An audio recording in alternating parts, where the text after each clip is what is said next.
So I'd like to welcome you all to the first in a 5-part series of free webinars looking at drought and well-being. Before we begin, I would like to acknowledge the traditional owners of the land on which we meet.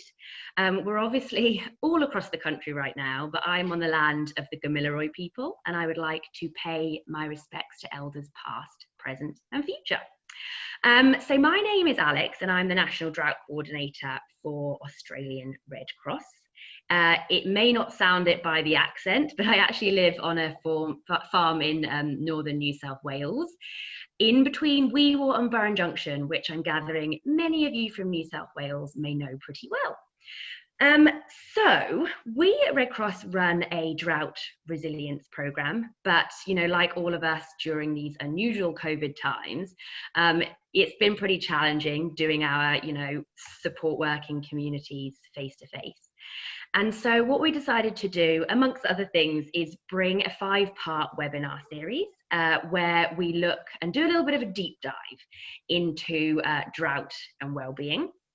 And so what we're really doing is bringing together a diversity of voices and experts and speakers to look at a range of things that hopefully can support you, support your communities, your work, your loved ones, and that's whether you're supporting your communities, formally or informally as well. So today is the first one in that, and I think these are really important. It's been particularly tough in recent times with things like COVID and fires, but communities across the country continue to face the ongoing challenges that drought brings, and will continue to bring, as these dry conditions persist. And I think even more important that we acknowledge, the challenges will continue even when drought-breaking rains do come. So a couple of tech things before we begin. Sorry, it is a little bit fuzzy, the screen, but we hope you can all see it all okay. So just to let you know, we'll actually be recording this session. So there's a bit of a shortened link there, but we will email you this link afterwards as well. So please do share the recording with other people, because we know that, people are rather busy at the moment. We'll also be doing a little bit of a 10-minute Q&A at the end. So any questions you've got, please do shoot them through to us. And feel free not to wait to the end as well. If you want to send them through in the chat box during, I can make a note of them and we can ask them at the end as well. And also, please feel free to chat with one another throughout too. So today we're actually kicking off the webinar series with a little bit of an introductory session to kind of set the groundwork for the 4 sessions that are coming. And we're going to be looking at maintaining well-being through drought and prolonged stress. And looking a bit of, the science behind that and the impact and what we might, experience or see others experiencing. And so to do that, I would very much like to welcome David Younger. David Younger is a clinical psychologist, and he has extensive experience working with communities and supporting communities in Australia affected by natural disasters. So please bear with us if we have any tech things go a bit awry. I'm based pretty remotely, and I know many of you are, but we will endeavour to make it as smooth as possible. So without further ado, over to you, David.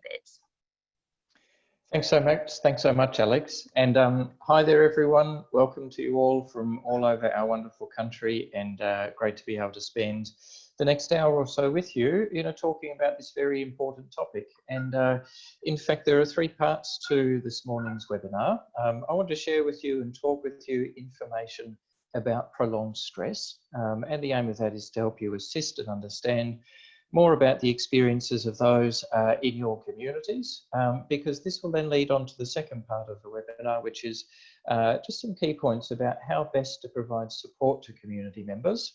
And then thirdly, and very, very importantly, so by no means least, it's also very important to talk about self-care skills that promote well-being, and that primarily being for yourself. However, you can draw from this information and the knowledge that you gain as a result of the webinar, and of course, apply it to those in your community in a formal or in an informal way.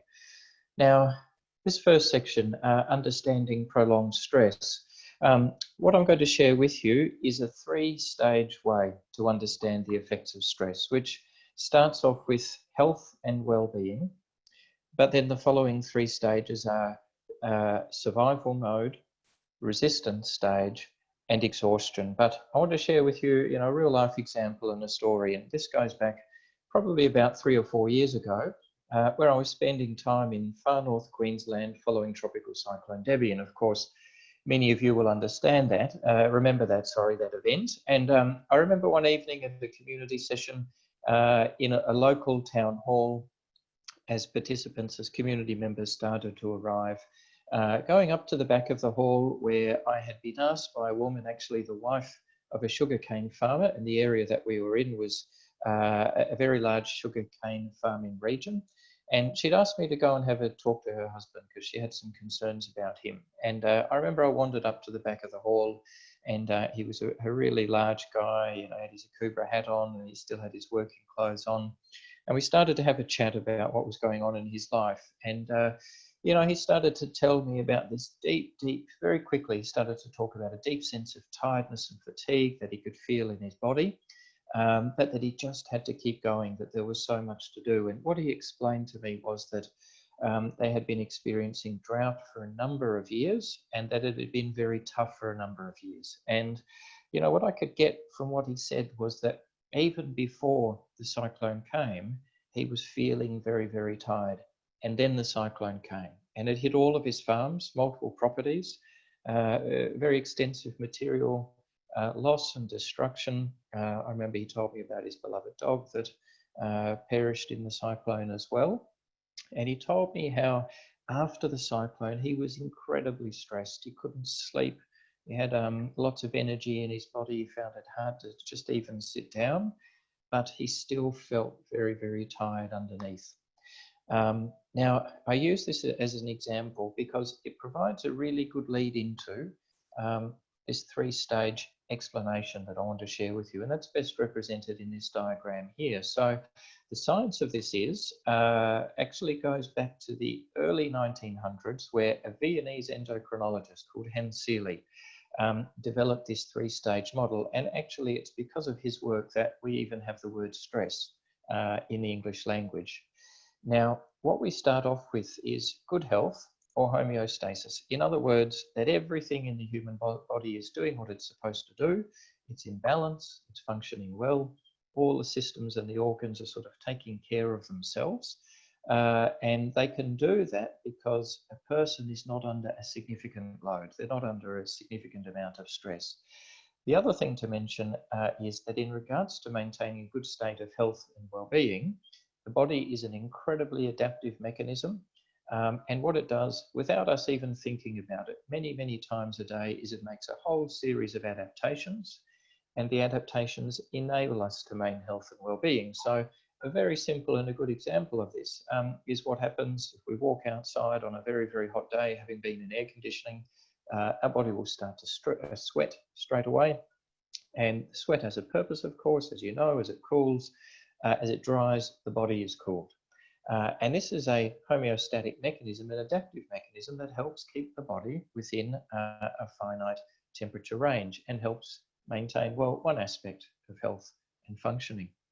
Now, the three other stages, though, are really important. And for many of those communities that have experienced fires over the recent Christmas period, there'll be a number of people, probably many people, that have experienced alarm stage.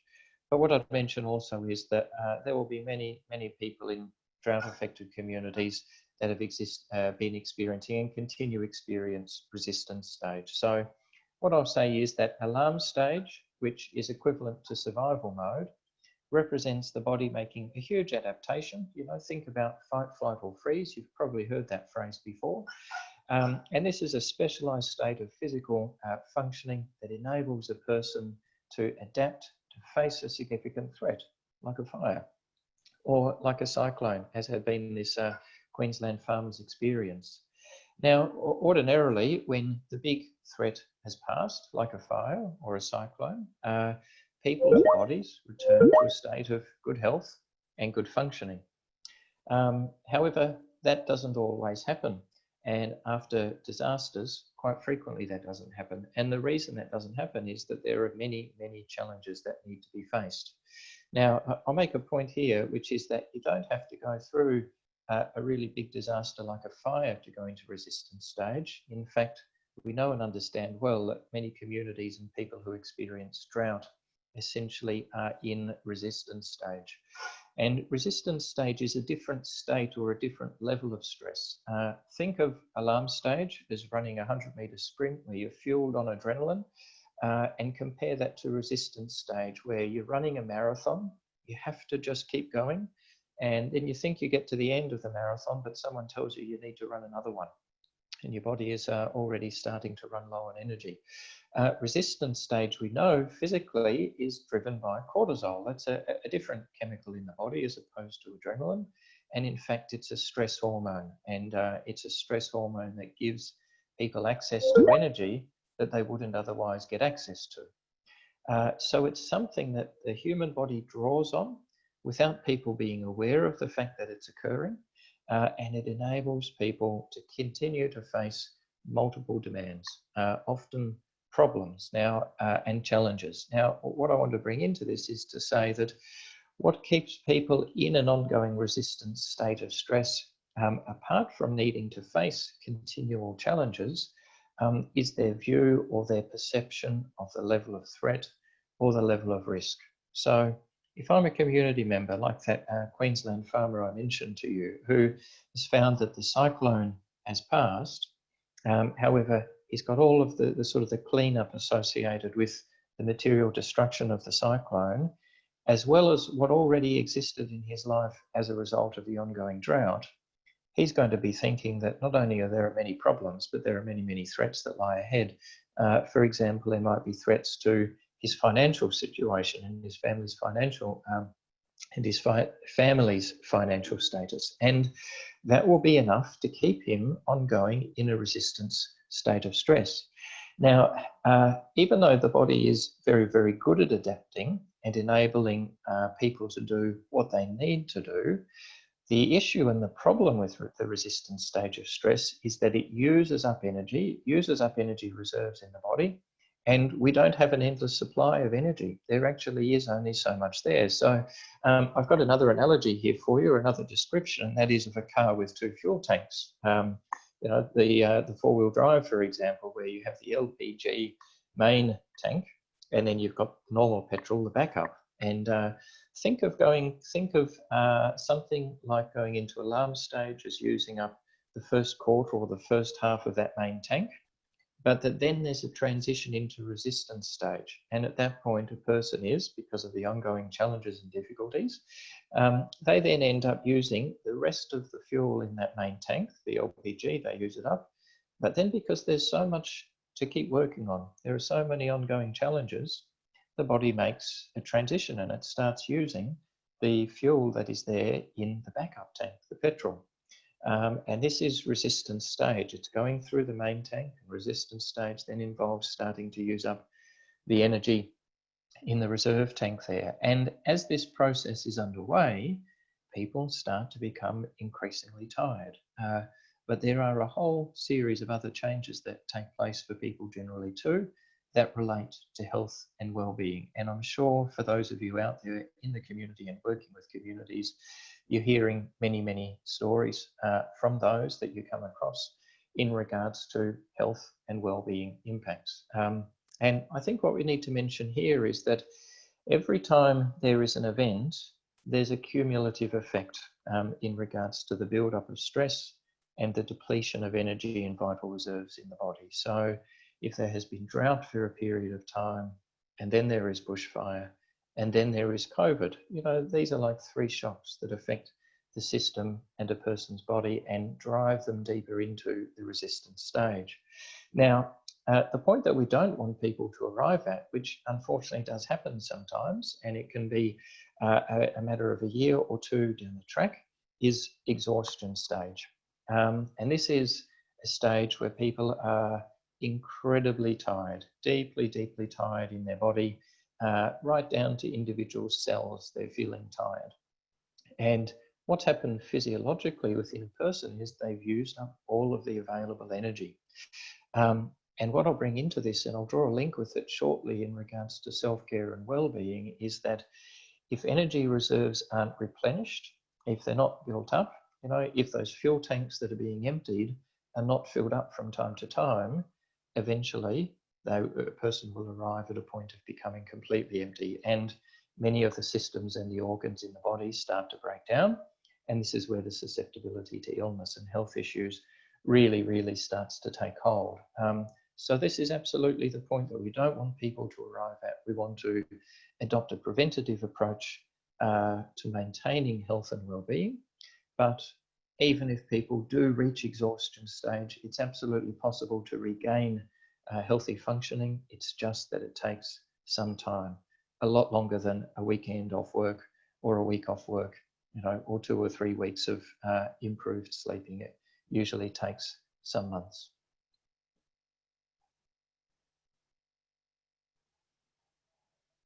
And just scrolling through some images here.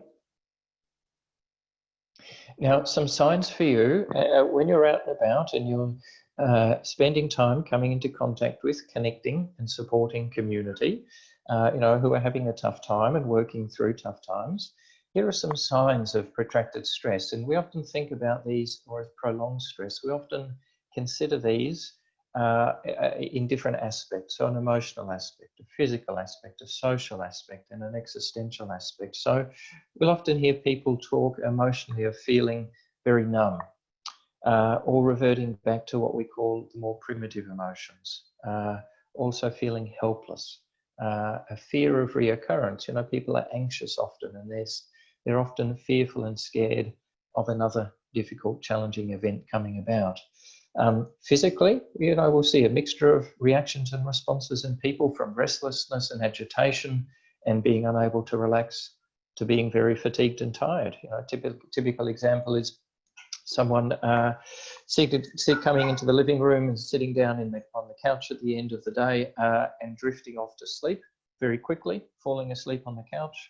But then when they get up to take themselves off to bed and they lie down to go to sleep, they can't get to sleep. The mind is just racing, overthinking, thinking about many different things. Socially, we will definitely come across people who want to have contact from others. They want reassurance and support. We will also see tensions and difficulties open up in relationships, or people not investing in relationships, so they start to suffer. But there will be those who are isolating and lock themselves away too, often feeling quite low and not able to have contact with others. And then existentially, well, people can start to question the purpose of it all and start to lose motivation. So always keep an eye out for those signs, and do that also not only by visually looking and using your eyes and observing what you can see, but listen to what people are saying also.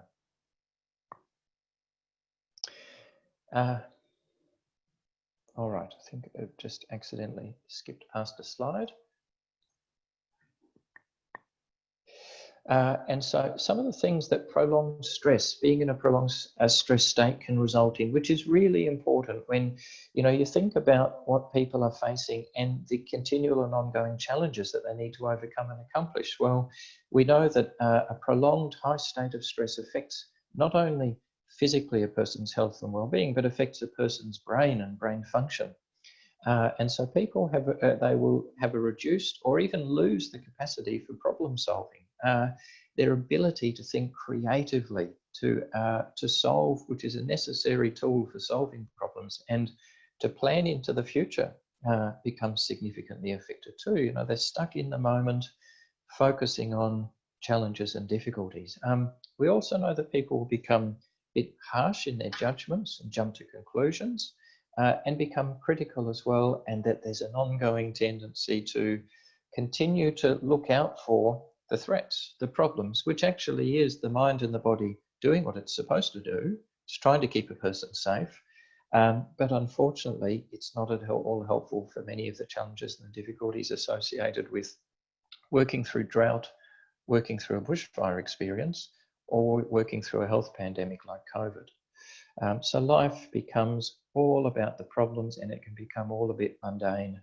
and involve a fair bit of drudgery.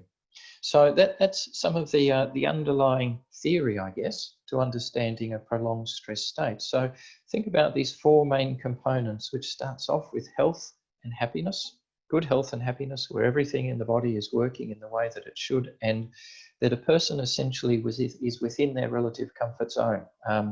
But then there are three important states or stages. There's alarm stage, resistance stage, and exhaustion stage. They're all very clearly identifiable, and ultimately what we want to do is to help bring people out of, certainly out of alarm stage and definitely out of resistance stage, and we want to prevent them ever getting to exhaustion. Now, in terms of providing support to community members, of course, absolutely vitally important. So, we've come to understand already just in a short period of time the significant role that a prolonged stress state plays and how it compromises health and functioning. But I want to talk to you about the very, very important role that establishing connection plays in being able to support community members, and use this to lead into some of the principles of psychological first aid and why they're relevant. Now, I'll share with you another story, and this goes back over 10 years ago now, probably just less than 10 years. And this is actually a bushfire-related story or experience in Victoria, going back to 2009, where a couple of years after those fires, I read a chapter in a book written by a community member who survived those fires, and very, very sadly, her partner perished in the fires. But what she spoke about in one of the chapters, and it just stayed with me in my mind and has never left, was how for the first few days when she was trying to locate her partner, she went to the Community Relief and Recovery Centre, and she was asked to fill out a form, which she did, and then asked to come back a couple of days later, maybe 24 hours later, to check in. And when she went back there the next day and she gave her details, the form that had been filled out, very regrettably and unfortunately, had been lost and couldn't be located. And the person she was talking to sort of said, look, we're going to have to fill out another form. And this woman describes how her heart sank, because all she wanted to do was find out and get more information about what had happened to her partner. This was her biggest, most pressing problem and issue. And then she said that a woman standing off to the side must have noticed the expression in her face. Must have been able to see that her heart dropped, and walked up to her and said some very comforting words to her, and asked her to come into another private confidential room and to just sit down with her, offered to make her, I can't quite remember, maybe a cup of tea or some other sort of drink, and said that this woman then just sat and listened to her experience of the last few days and of the fires, and spoke to her. And what really stuck with me was the woman who wrote the chapter, the community member, said that this was the first time she felt that someone really ever connected with her. And I think this is a really, really good example of the importance of establishing a human connection before we can really do anything properly to support and help people. That's the essence of supporting people. Now, there will be many of you out there, though, I'm sure, who've had psychological first aid training and are aware of the principles of psychological first aid. So for some, this will be a refresher. For others, this will be completely new. And what I will just mention is briefly that PFA is a well-identified early intervention support measure or technique that's used to assist people in the early aftermath of something like a disaster, so after a fire. However, it can be used in many, many other situations, because ultimately what it is about is assisting people to feel supported and comforted, so that and safe again, so that they can then start to come down out of one of those high states of stress that I mentioned to you a moment ago, and can then be linked into support services. You see, people won't know how to take care of themselves. People won't know where to properly to access services, or what services even they need. And they absolutely won't have the ability to even think about those sorts of issues if they're in alarm stage, or if they've been in resistance stage for a long period of time, 2 or 3 or 4, or maybe 5 years. So what I've mentioned here, this is by no means PFA training, but I would absolutely encourage you, if you ever have the opportunity, to undertake some PFA training, perhaps with Red Cross or another organisation. But I've mentioned here some key principles. The numbers have dropped off. However, the first bullet points represent numbers 1, 2, 3, and 4. So you see, the first principle of PFA is to provide comfort and care to a person, to establish a connection, like that story I mentioned. So if you're out and about, and when you're coming into contact with community members, try to put aside the temptation to stick strictly to an agenda of needing to get through things, to work through a form, or to tick off things on a checklist. They're certainly important and helpful, but the starting point is establishing that connection. And you can only do that by being present as a person and listening and showing that you're listening, and slowly that connection of trust will start to form. Something else that's important is to remove any sense of threat and to create a sense of safety. So when you're talking to someone, listen to what they say, and if they're expressing a key fear or concern, and you know that there's a solution to that, or a service that you can link them into that will help them with that, then bring that up as a part of a conversation. Because if a person can stop thinking about what's of most concern to them, or at least know that there's a possible solution for it, that also will help to bring them out of that high state of stress. You know, remembering that high states of stress constantly use up energy, and that's contrary to health and well-being. Thirdly, we can work to help stabilize emotions, restore self-control. We can do that by just being with people and supporting them. And then we work to normalize reactions, which means that if possible, you give people information about their emotional state, about their frame of mind, about the experience that they're having, because sometimes people will feel incredibly out of control. They won't understand what's happening for them. And they don't know, for example, that essentially we could say for many people that their experience is relatively normal, given the situation that they're in.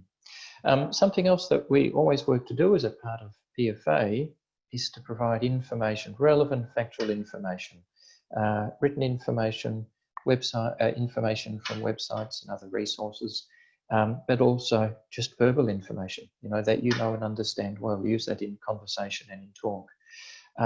Of course, offering practical assistance can be helpful too. Someone might need assistance with temporary accommodation, or financial assistance, or to be connected with a family member or a relative. But you know, all of this is about creating, in addition to that connection based on trust, all of this is about sort of welcoming people into what we call the recovery-related community, but a community of support where we can help people get through difficult, challenging times. As I've mentioned already, linking people with support services, and then as best as you can, and also throughout this process, making support services as accessible and meaningful as you possibly can. Now, something else that I want to touch on is what we call help seeking.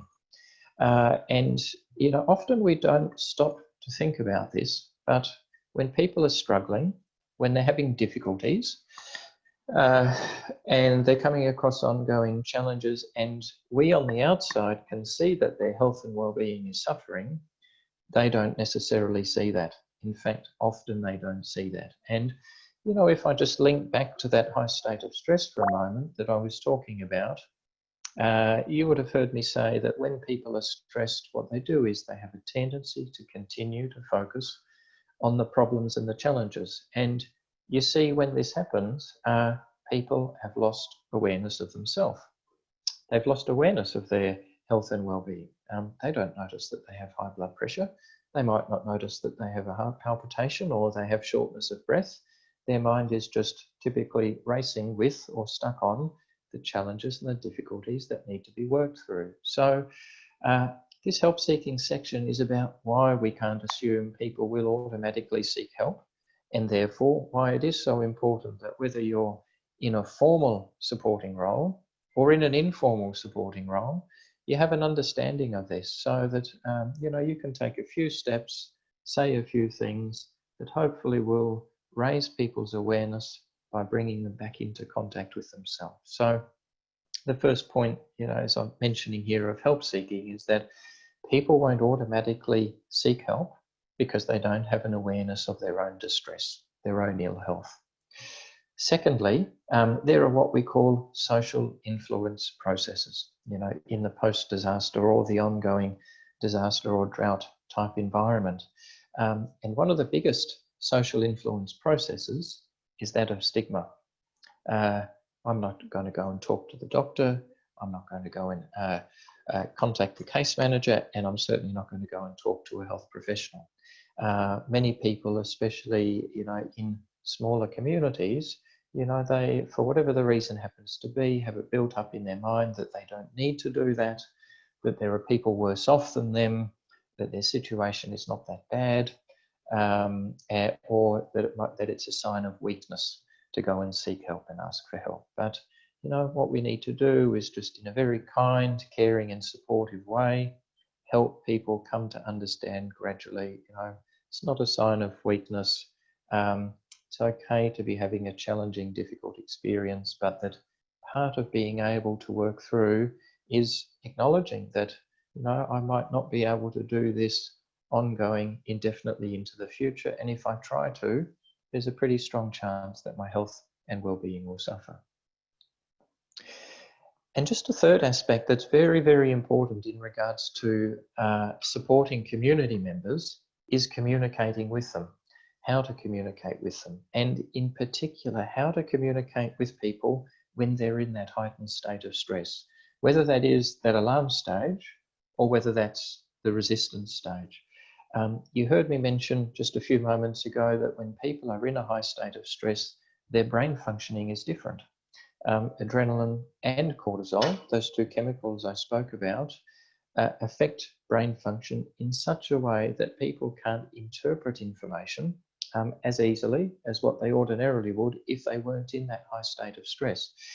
And so this means that for you, the supporter and the helper, again, whether you're in a formal or an informal role, because let's just not forget that communication and conversation is the digestive process of the mind and of experiences, that you need to alter your communication. So I've highlighted some communication principles here for you to bear in mind when you're talking to people. And that is to just let people talk for a period of time before you try to tackle any problem solving, before you try to arrive at a solution to some challenges. Talking and allowing people to talk will actually assist the mind and the body to release stress and tension. Secondly, to listen and empathize. You must show that you're taking on board what a person is saying, that you're connected with them and that you're there in the moment. Also, you might find that people, because of that high state of stress, what they're saying is quite fragmented or broken, or that they're even having problems remembering what it is they want to say. They forget halfway through a sentence what word or words they were going to use. Now, you might have a sense of that. You might know what they were going to say. And so it is okay to work with a person to help them clarify what it is they're trying to say. Also think about your speed of speech. Don't talk quickly and really try not to use big, complex words, jargon words. Just try to talk more slowly. Use a relatively soft, calm voice if you can, because this gives people an opportunity to actually hear what's being said. Now, if you think about it, if someone rattles off their mobile phone number to you too quickly, you don't get all of it, do you? You usually have to ask a person, what was your number again? Or what were those last 2 or 3 digits? I didn't quite get them. And you see what this shows is that the brain has a capacity in terms of how much information it can process in a second. Bits per second, they call it. Now, for someone who's highly stressed, they've got even less of a capacity. So you need to slow things down. Always work to help people understand why you're making the suggestions that you're making. Allow for pauses in conversation. Reflect back to people.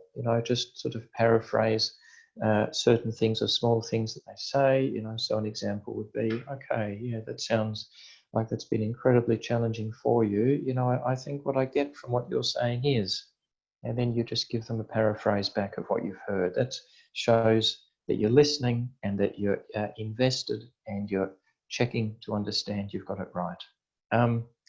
And lastly, you know, don't enter into a power struggle. Sometimes people will be very, very rigid and black and white, and you'll think and feel like they're just wrong in their view, but don't come on too strong. Don't be too direct.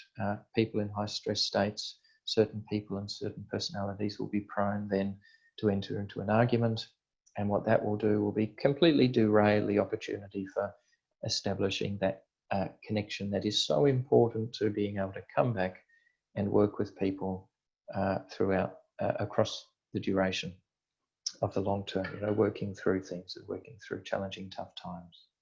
So there's sort of two summary sections about stress and also about providing support to community members. Now, thirdly, and you know, we're sort of heading towards the end, 10 minutes or so, and then we'll have some good time for questions, for Q&A. This section here is primarily for you, you know, for those of you that are out there in the community, in the field, working to support others.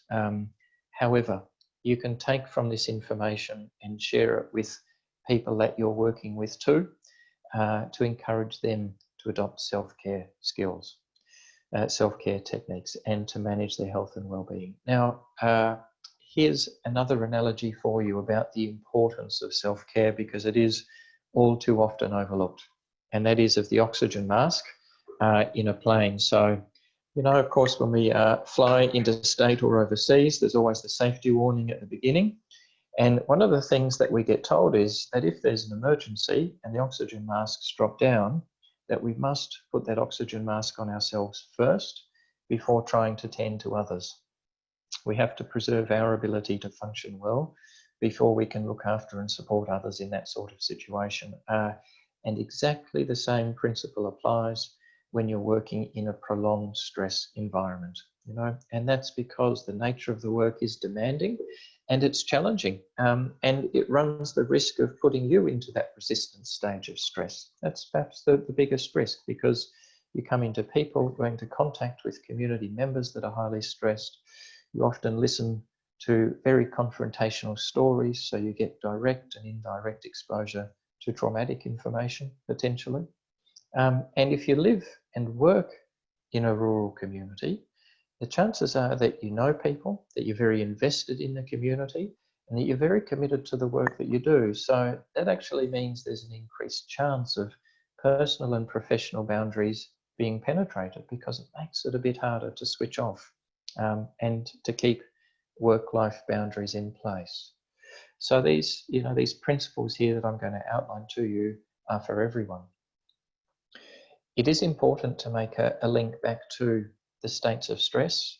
So if you remember alarm stage, resistance stage, and exhaustion, what I may want to mention is, or just really clarify and bring this point home, is that when people are in resistance stage, whether that is the community member that is working through challenging drought times, or whether that's the formal or informal helper who's working to support community members experiencing drought, if you're in a resistance stage of stress, what's happening is your body is being denied the opportunity to rest and recover, which is absolutely vital from a physical and mental health perspective for the healthy, balanced functions to be restored or to be re-established, or in fact, for that fuel and energy to be put back into the energy tanks.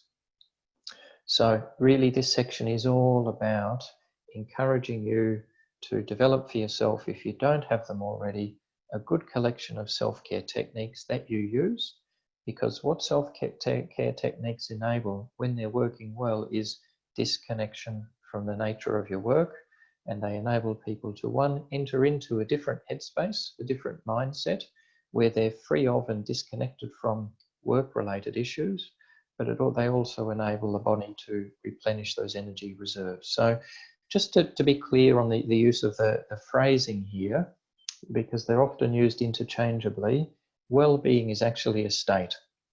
It's a state of being well. It's not just a state of not being well. It's actually a state of being well. So it's a state where mentally, emotionally, psychologically, physically, I'm in a really, really good place. And it's not that I'm just free of ill health. Now, self-care is what we do to promote well-being. Self-care is what we practice. It's the strategies that we have. Self-care is the habits and the routines that we form to promote well-being within ourselves.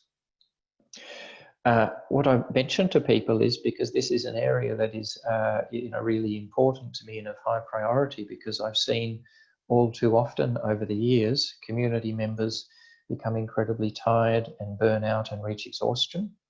But I've also seen colleagues, and acquaintances, helpers and supporters, both formal and informal, run out of energy as well across the first year or the second year or the third year, and find that they become affected negatively or damaged in such a way that they're not able to continue supporting, which is very sad, because it's often a thing that they love and care to do, and it means so much to them.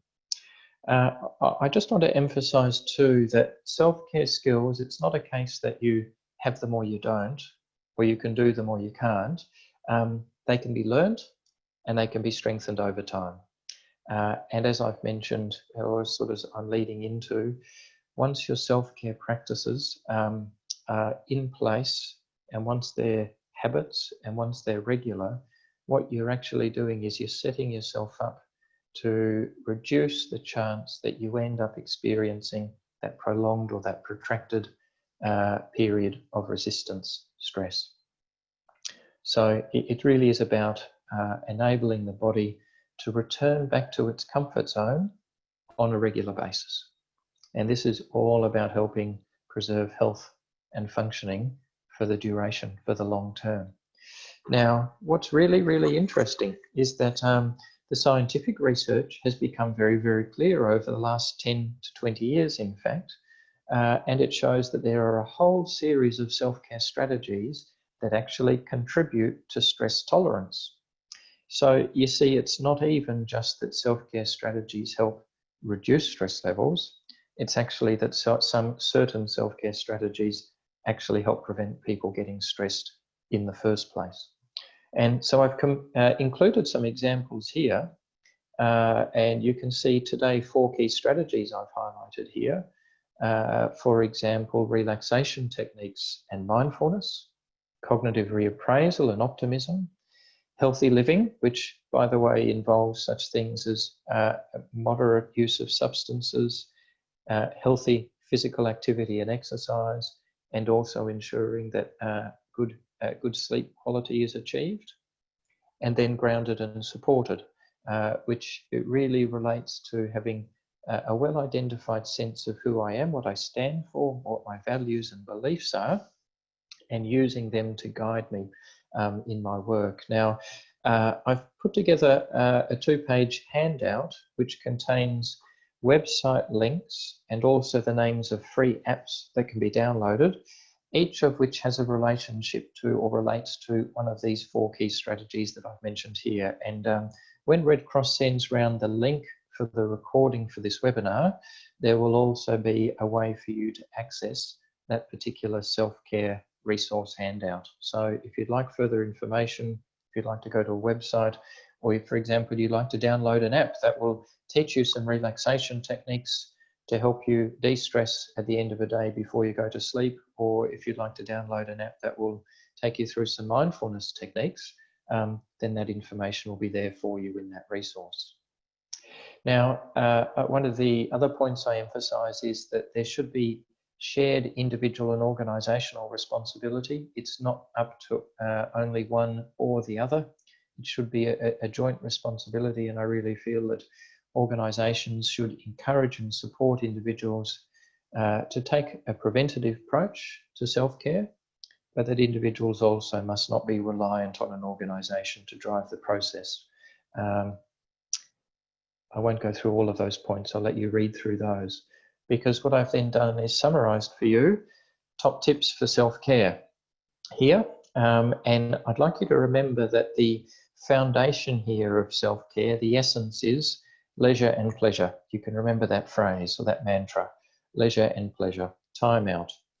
Time out, not just all about work, not just all about facing the problems and challenges. So firstly, set realistic, achievable goals, start small. Just pick 1 or 2 techniques that you're going to practice once or twice a week to start off with. Also, pick techniques or strategies that you find enjoyable. Don't push yourself to do things that you don't get any positive enjoyment or reward from, because that will make it hard to keep coming back to it. You know, I've heard people say, I absolutely dislike going to the gym, or I really dislike walking or running. Well, don't do those things. Pick things that you enjoy. Now, just to summarize, you will need to give a commitment to yourself, and it can help give a commitment to others, you know, to let other people know that, you know, you're going to manage boundaries between your work life and your personal life, and that you're going to be implementing some new techniques because you want to manage your self-care and your well-being. But what I'll say also is be flexible in regards to your routines. You may need to tweak or adjust some so that you can fit your self-care strategy in, and then set a realistic time frame about how long it's going to take for that self-care strategy to become a habit and just a way of life, in other words, something that you do. Interestingly, what the science tells us is that it takes about 2 to 8 months for that to occur. So, you know, don't think that you'll have formed a self-care habit within a couple of weeks. And don't think that you need to do it every single day, or that you need to get it perfect every time, or that if you miss a week, that's it, we might as well not bother. You know, just try to be flexible, set realistic expectations, and if you miss a period of self-care, come back to it as soon as you can. I think a couple more images here. You know, I really can't emphasize the importance of self-care to help maintain your physical and emotional health and well-being, and to keep those energy reserves topped up so that you can continue to support others. Now, absolutely finally, but I will leave this for you all to read through when the slides become accessible. For those in organisations, you might be interested in this good practice framework, which was developed by Beyond Blue. It's a good practice framework for mental health and well-being in first responder organisations, but it's incredibly applicable to those working out in drought and supporting drought-affected communities. So that brings me to the conclusion of the webinar. I hope these 3 key sections have been helpful and useful for you. It's been really good to share the information with you. The recording will be accessible, the slides will be accessible, and the resources, the self-care resources will be accessible too. And that leaves us, I think, with about 10 minutes for questions and answers. So I think back over to you, Alex. Great, thank you, David. Yes, if you've got any questions, I've noticed a few that have come through to me and through to the group here. Any more, if you could pop them in the chat to all panelists and attendees, that would be great. Thank you ever so much, David, as well. Just reflecting on that, a lot of information in a short period, but I think it's actually really good to kick off this series with this foundation knowledge behind prolonged stress, because I think what is happening in a lot of drought affected communities, and what has happened, I think, is that actually prolonged stress and in that cortisol state has become the norm. And I think even just simple, a lot of us might know some of these basics, but actually being able to check in with someone and just remind ourselves is important. So we keep reflecting, so it doesn't. That's right. So I think it's great to kick off this with just to reflect back on, you know, have we been in this state? Actually, it is now, because that becomes dangerous. So it's about gaining that awareness again, because as I mentioned, the high stress state causes people to lose connection with themselves and to lose their self-awareness. So that's good to hear, Alex. Yeah, great, thank you. So I had a few questions. We've got just under 10 minutes probably. So like I said, everyone feel free to prop through either direct to the panelists or to all panelists and attendees. So somebody has asked, what is the science behind leisure and pleasure, like affecting our stress levels and cortisol levels? So if we were to help explain stress to people in more of the science terms, why is it that pleasure and leisure brings brings us out of that stressed place. Yeah.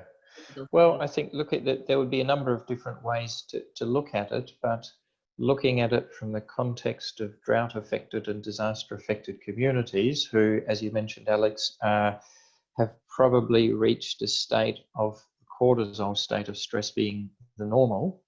What leisure and pleasure will do is actually work to break that stress cycle. And it works to break that stress cycle by creating, as I mentioned, the regular opportunities for rest and recovery, which the more technical way to put it is it enables the body to return to the state of homeostasis. Homeostatic mechanisms can be re-established. The homeostatic mechanisms are the ones that enable healthy functioning to be preserved, or to be actually regained and then preserved across the duration. Great, thank you. Yeah, good to know, because I think we talk about that a lot, but don't necessarily. Yeah. We've got more questions coming through, and a few people are asking and chatting around this. But David, it would be great if you could give a quick explanation behind the differences between psychological first aid and health first aid. Yeah, sure. And I saw that question come up in the chat box. It's a really good one. Well, so psychological first aid, is a short-term, I'll say, support technique or method, which is used primarily in the post-disaster or emergency context. I use those terms sort of cautiously and interchangeably, but in the immediate aftermath of a bushfire, in the immediate aftermath of a cyclone or a flood. So in that very specific type of setting or context where people are quite typically in that survival mode, the alarm stage, and where they've had a really, really significant event or experience, and they need assistance and supporting the early days and the early weeks after the event. In comparison to mental health first aid, which is not specific to that disaster or emergency context, it's more of a broad, general mental health awareness and raising training program, which provides people with the skills and the abilities to, out there in the general community, recognise what depression is, or recognise what anxiety is, or recognise what signs of self-risk and harm are, and to arm them with some tools and techniques to be able to engage with community members who are experiencing that. Neither of those techniques, though, require you to be a health professional. Essentially, anybody can undertake training in either of those techniques, and it certainly wouldn't hurt to have training in both. Great, thank you. And I'll crack on with some more questions in the time we've got left, if that's all right. Yeah, so of course. Two questions up there, and I'm going to put them kind of both into one, if you can answer them at a similar time. So if we're like working or supporting people who might be experiencing prolonged stress but might not necessarily be aware, how do we encourage them in self-care? And a similar question, how might you approach people that say that they're not as worse off, that there are far more people worse off than them? Well, so the first part to that question is comes back to establishing the connection, the trusted connection with the person, and being able to have conversations with them. That's the starting point. And then we would lead into the content of the conversation, where just very gradually, and as you feel it's appropriate to do so, you mention words or you use phrases that work to raise a person's awareness to their actual state of health and functioning. So if you have someone that is clearly quite oblivious or unaware of the extent to which their health and well-being has been affected by being in the cortisol state of stress or prolonged state of stress, but they start talking about how they can't sleep at night, how they're using alcohol to try to relax at night, it really would be quite acceptable, and in fact it would be recommended to start to, in general conversation, make a link between stress and alcohol use to relax and difficulty sleeping. You might even pose a question to a person. Do you think that might be because? Or you might say, I've heard you mention a number of times that you've been feeling very, very stressed. I think that might have something to do with the difficulties you're having sleeping. Have you thought about that? And then you just try to say not too much. You just leave a pause. Try not to fill in the blanks. Give a person an opportunity to process something. So general conversation, and try to not do too much. Yeah, so take what you know and inject it into conversation. And the second part, Alex, what was the second part to your question again? I'm just checking back a minute. Yeah, yeah. What are best ways to approach people that might say, oh, so and so's worse off than I am, or I'm fine. Yeah. So I try to look. I try to judge a person's character, because it's important to what you say needs to be fitting for that person. However, I try to normalize that sort of comment, and I say, well, yes, that's true. And there's always someone that's worse off. That's always the case, but that doesn't mean that your situation at the moment isn't challenging and isn't difficult. And certainly, from my perspective, what you've just spoken to me about is an incredibly challenging, difficult experience. And I reckon that anybody who is going through that, or the many people who are experiencing that, would. And then I give a bit of an explanation. So, in a way, when you say things like that, you're also awareness raising, but you're also giving people permission, and particularly if it's in a kind of a one-on-one encounter, you're giving people permission to actually acknowledge that, well, they're going through a bit of a tough time. Now, this won't all happen just in the one conversation. It might take repetitive visits and just continuing to drop the hints essentially over time. Great, thank you. And we actually have got a few more questions popping up. I'm just conscious we have 3 minutes, so we'll finish. Sure. Just one question, but what we could do, everyone, is with the unanswered questions, we could actually add them to David's tip sheet at the bottom with unanswered questions or another attachment on the webpage. So I'll just finish off, and this is just finish off with one. And I think this is just a real practical challenge. I don't know if you have advice, David. Given the high level of isolation of many farmers, graziers, rural workers, etc., how can we identify people that might need support? Challenging. Yeah, well, that's really challenging. We need to become creative in regard to how we can establish connections with those, in very rural and isolated, contexts or situations, because it's only going to be through the conversation and again through communication, which comes in various forms, that we're going to be able to even start the process of working to identify people at risk or that are experiencing high levels of stress. So I guess my answer to this question is, well, firstly, it's practically based. It's the method, and that is about connection. And I don't have a magic answer other than to say that we're going to have to be creative in how we do that. But then secondly, communication, and this goes also to the heart of psychological first aid, and essentially triaging people for need is, the way we talk about it in psychological first aid, but using communication and what we hear people say, that is the insight into the internal experience that a person is having. And I'll say that 9 times out of 10, you'll pick it up, and at some point someone will say something that gives you a very good insight into what's happening for them. Great, thank you. Yeah, and I think with Red Cross, we talk a lot actually about it being that social connection, knowing your community, and actually tapping into existing networks. Someone comment up there about the values of get-togethers, like informal dinners, barbecues. I mean, I would actually say that's one of the most important ways to get together with people, and where you'll be able to identify it. The things that are threatening in terms of we're looking at stress and we're looking at well-being. Absolutely. So we've got about 30 seconds.